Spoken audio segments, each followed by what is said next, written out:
Di antara banyak karakter Ghibli, Ashitaka adalah salah satu yang paling sunyi, tapi justru karena kesunyiannya itulah ia terasa sangat manusiawi. Ia bukan pahlawan yang datang dengan janji kemenangan atau sosok yang selalu tahu apa langkah yang benar. Ia hanya seseorang yang berusaha bertahan di dunia yang semakin dipenuhi amarah.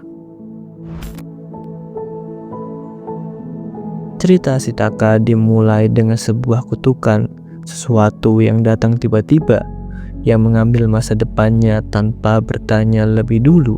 Banyak orang jika berada pada posisinya akan runtuh, akan bertanya kenapa aku atau apa salahku. Tapi Ashitaka tidak. Ia tidak menyangkal rasa takutnya, tapi ia juga tidak membiarkan rasa takut itu menguasai hidupnya. Ia menerima nasib itu dengan tenang dan mulai berjalan mencari jawaban. Sikap itu menunjukkan kemampuan menerima kenyataan pahit yang tidak banyak dimiliki manusia. Kadang kedewasaan bukan tentang mengetahui semua jawaban, tapi keberanian mengatakan, "Aku tidak tahu, tapi aku tetap melangkah." Ketika Ashitaka memasuki dunia yang sedang kacau, ia menemukan manusia yang ingin berkembang dan alam yang ingin bertahan hidup. Dua hal yang sama-sama benar, tapi saling bertabrakan. Yang membuat Ashitaka berbeda adalah ia tidak memilih salah satu. Ia memilih mengerti keduanya. Ia melihat usaha manusia yang ingin memperbaiki hidup, tapi ia juga melihat kesakitan hutan yang mulai dirampas. Ia bisa berbicara dengan San, sekaligus menyelami pikiran Lady Emboshi. Empatinya bukan hanya merasa kasihan, tapi benar-benar mencoba memahami dari mana luka-luka itu berasal. Dan di dunia modern yang penuh konflik dan opini keras, sifat seperti ini terasa jarang dan berharga. Miyazaki menggambarkan kutukan Ashitaka seperti kemarahan yang tidak terkendali.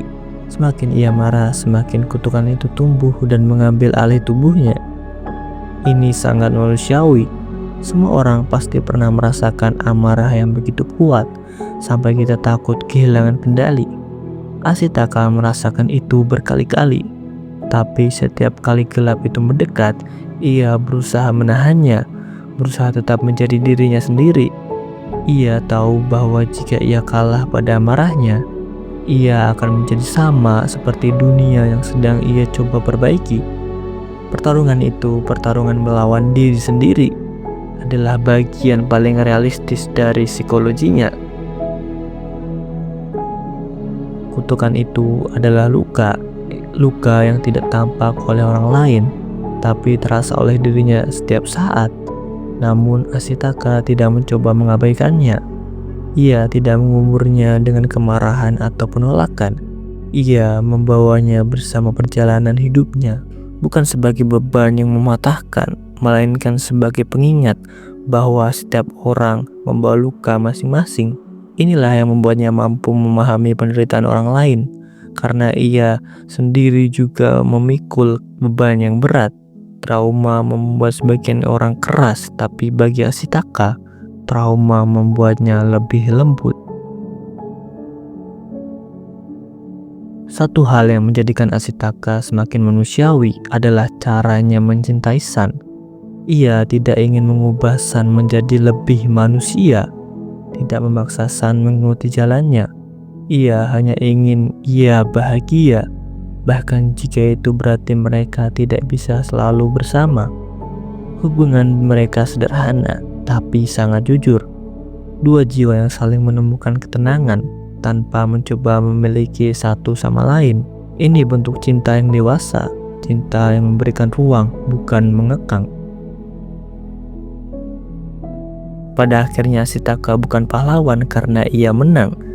Ia pahlawan karena ia terus mencoba mengerti di tengah dunia yang tidak lagi mau saling mendengarkan.